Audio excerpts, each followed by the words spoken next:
Un homme riche et arrogant est amené à changer Davis après avoir fait une rencontre inattendue. Il se rend dans une épicerie et découvre son fils adolescent en train de laver les sols. C'était une journée terrible, quand Adam, 16 ans, est rentré du lycée. Il était trempé par la forte pluie de l'après-midi, mais malgré son aversion pour la pluie, il était de bonne humeur. Ces vêtements vont te rendre malade, jeune homme. Appelle le chauffeur la prochaine fois, a dit son père, Steve, lorsque le jeune garçon est entré dans la maison. Si est-ce bon, papa, dit joyeusement Adam. J'ai rencontré un gars très gentil au lycée, et il m'a aidé aujourd'hui. Je lui ai donné mon parapluie parce qu'il n'en avait pas. Relax, papa. Il a tenu tête au brut pour Myder. C'était la moindre des choses que je pouvais faire pour lui. Son nom est Kevin. Si est un type bien point parfois, les jeunes esprits comprennent mieux la vie que nous, les personnes âgées. Kevin, ce nom semblait familier à Steve. En fait, il savait exactement de qui il pouvait s'agir. Et il avait raison. Steve était furieux quand il a découvert que Kevin essayait de se rapprocher de son fils. Alors, il a prévenu Adam de rester loin de lui. Ce garçon se sert de toi, Adam, dit son père. Son père travaillait pour moi. Il a essayé de voler de l'argent et a été viré. J'ai été assez gentil pour ne pas le livrer à la police, d'accord? Tu ferais mieux de faire attention, mon garçon. Papa, répliqua Adam. Ça n'a rien à voir avec Kevin. Je ne lui en veux pas pour ce que son père a fait. Allez, ce serait de la folie. Mon fils, dit son père calmement. Tu sais très peu de choses sur la façon dont le monde fonctionne et tu n'as aucune idée de la façon dont les gens peuvent utiliser à leur avantage. Garde tes distances avec le fils de cet homme. Si est tout, a-t-il suggéré à son fils. Mais Adam n'a pas fait ça. Malgré les avertissements de son père pour éviter Kevin, il est resté ami avec lui. Un jour, Adam a invité Kevin à regarder un film après les cours, mais Kevin a refusé. Je suis désolé, Adam, mais je ne peux pas venir, s'exclama Kevin. Mais pourquoi? Tu étais si enthousiaste quand on en a parlé pour la première fois, a demandé Adam. Je ne sais pas. J'ai changé Davis, je suppose, répondit Kevin. Et Meg, dis-moi si quelque chose te tracasse. Je peux peut-être t'aider? Proposa Adam. En fait, tu peux, dit Kevin. Arrêtons d'être des amis, Adam. Je ne veux pas être ton ami. Désolé, et Kevin est parti. Adam ne comprenait pas pourquoi Kevin voulait soudainement mettre fin à leur amitié, alors il a sauté le film cet après-midi-là et a suivi Kevin chez lui. Je ne partirai pas tant que tu ne m'auras pas dit la raison, Kevin, dit Adam et il a décidé de le confronter. Sois honnête. Est-ce que ça a quelque chose à voir avec mon père? Est-il venu pour te rencontrer? Demanda-t-il. Kevin a soupiré.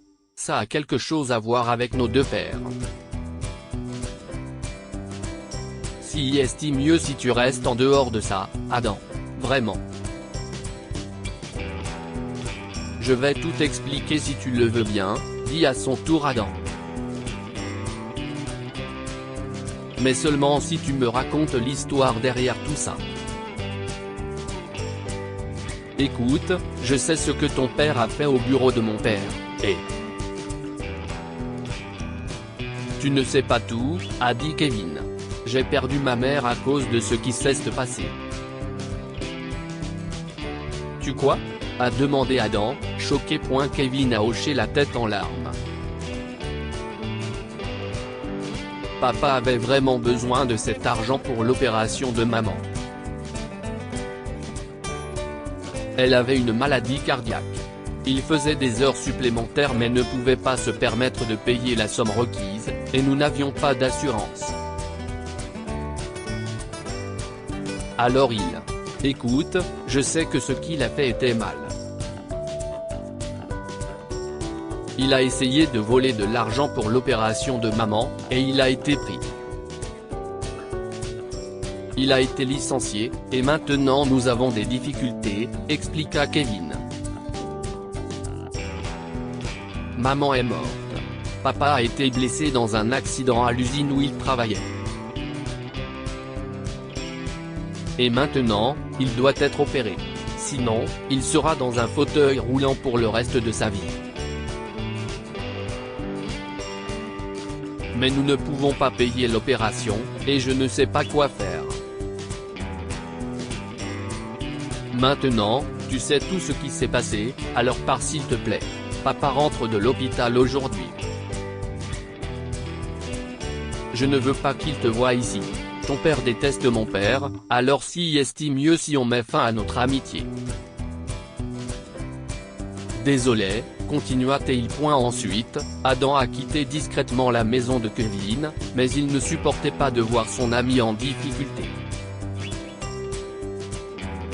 Il savait que ce que le père de Kevin avait fait était mal, mais il devait aider son ami, alors il a décidé de collecter de l'argent en secret et d'aider Kevin et son père. Quelques jours plus tard, Adam a pris un emploi à temps partiel dans une épicerie. Il y travaillait comme agent d'entretien, nettoyant les sols, les comptoirs et les allées. À la maison, il ne disait la vérité à personne. Tout le monde pensait qu'il était sorti avec ses amis pour jouer au basket. Mais les mensonges ont tendance à se propager, et Adam allait bientôt avoir de gros problèmes. Lorsque Steve est allé à l'épicerie un jour, il a été choqué de voir son fils adolescent en train de laver les sols. Adam, a-t-il crié en colère. Que fais-tu exactement ici? Pourquoi tu nettoies les sols, pour l'amour de Dieu? Est-ce que tu viens de mentir à propos de cette histoire de basket, papa? Balbutia Adam. J'essayais juste d'aider, s'est-il exclamé. Tu ferais mieux de venir avec moi tout de suite, ordonna son père.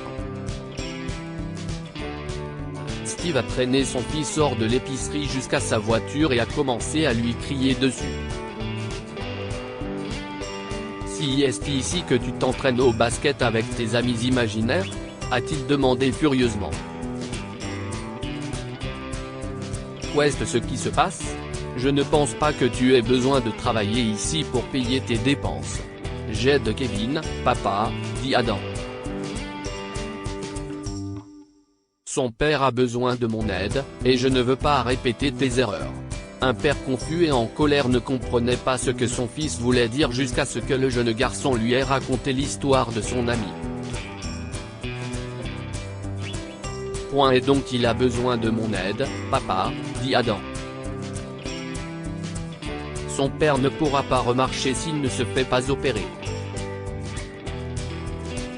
Nous pouvons l'aider, papa, et en choisissant de ne pas le faire, nous aurions tort. Tout comme son père a eu tort quand il a essayé de voler cet argent. Deux erreurs ne font pas un bien, papa. Pour ma part, je veux faire les choses du bon côté. Après avoir écouté les paroles mûres de son jeune fils, quelque chose en Steve a changé. Il a regardé Adam et a réalisé qu'il avait été tellement submergé par sa colère qu'il avait complètement oublié qu'il était d'abord un être humain, puis un patron. Tu as raison, Adam, dit son père après avoir réfléchi à ses paroles. Merci de m'avoir fait comprendre que j'avais tort. Tu n'as pas besoin de travailler ici. J'ai une idée pour aider ton ami. Ce jour-là, Adam et son père se sont rendus chez Kevin, et Adam lui a donné une enveloppe. Kevin ne l'a pas accepté tout de suite.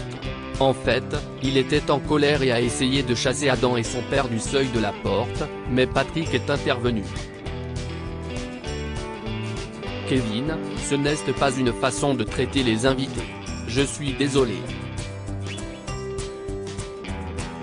Veuillez entrer, dit le père de Kevin. Steve a posé l'enveloppe sur la table de leur salon et a dit « J'ai été sans cœur de ne pas considérer votre situation, Patrick. Peut-être que si j'avais été plus prévenant, vous n'auriez pas fait ce que vous aviez fait, et vous n'auriez pas non plus perdu votre femme. Je me sens mal, et je veux faire ça. Ce n'était pas votre faute, Steve, a dit Patrick. J'ai eu tort. Quoi qu'il en soit, je n'aurais jamais dû m'engager dans cette voie. Et s'il vous plaît, ne m'offrez pas cela. Tout va très bien. Mais Steve a réussi à convaincre le père de Kevin d'accepter l'enveloppe, qui contenait de l'argent pour couvrir l'opération, et a insisté pour qu'il se fasse opérer. Deux erreurs ne font pas un bien, Patrick. Mon fils me l'a appris. Nos garçons ne sont plus des enfants. Je pense qu'ils comprennent mieux le monde que nous quand nous avions leur âge, a conclu le père d'Adam. Et, finalement, tout s'est arrangé entre les deux parties. Et les deux jeunes garçons sont redevenus amis. Les meilleurs amis du monde. Que pouvons-nous apprendre de cette histoire ? Parfois, les jeunes esprits comprennent mieux la vie que nous, les personnes âgées. Les sages paroles d'Adam ont fait comprendre à Steve à quel point il avait eu tort de laisser Patrick souffrir après avoir su qu'il avait des problèmes, et il a fait amende honorable. Les vrais amis restent ensemble contre vent et marée.